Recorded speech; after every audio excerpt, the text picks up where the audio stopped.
کیا صرف فرض پڑھنے سے نماز ادا ہو جاتی ہے؟ میرے آفس کے جو ساتھی ہیں وہ زیادہ تر صرف فرض کی پابندی کرتے ہیں، تو کیا صرف فرض کی ادائیگی کرنے سے نماز پوری ہو جاتی ہے یا اس کے ساتھ سنت بھی ادا کرنا ضروری ہے؟ یہ بھی زہیب صاحب نے پوچھا ہے دبئی سے۔ ایک ہی آدمی کے 3 سوال بھائی۔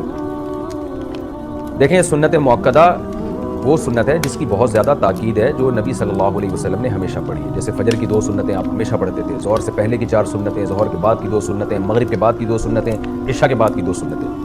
تو انہیں چھوڑنے کا معمول بنا لینا یہ ٹھیک نہیں ہے، اس میں علماء کہتے ہیں گناہ کا خطرہ بھی ہے اور ایسا شخص قابل ملامت بھی ہے۔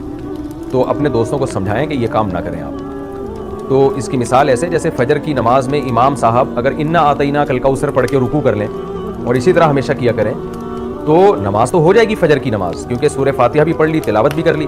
لیکن امام کو کیا کہا جائے گا کہ بھائی نبی صلی اللہ علیہ وسلم فجر میں لمبی قرات کرتے تھے، مغرب میں مختصر قرات کرتے تھے، آپ جتنی قرات مغرب میں کر رہے ہیں اتنی فجر میں کر رہے ہیں۔ تو امام دلیل میں یہ دے کہ کیا انا اعطیناک کل کوثر پڑھنے سے نماز نہیں ہوتی؟ بھائی نماز تو ہو جاتی ہے مگر سنت طریقہ نہیں ہے یہ، تو اس لیے خلاف سنت ہے یہ۔ تو جیسے ایسے امام کو ملامت کی جائے گی جو فجر کو بہت مختصر پڑھاتا ہے، قل اللہ احد پڑھ کے رکوع کر لیتا ہے، تو ایسے ہی ایسے شخص کو بھی ملامت کی جائے گی جو صرف فرض پہ اکتفا کرتا ہے اور اس کے ساتھ سنت موقدہ نہیں پڑھتا۔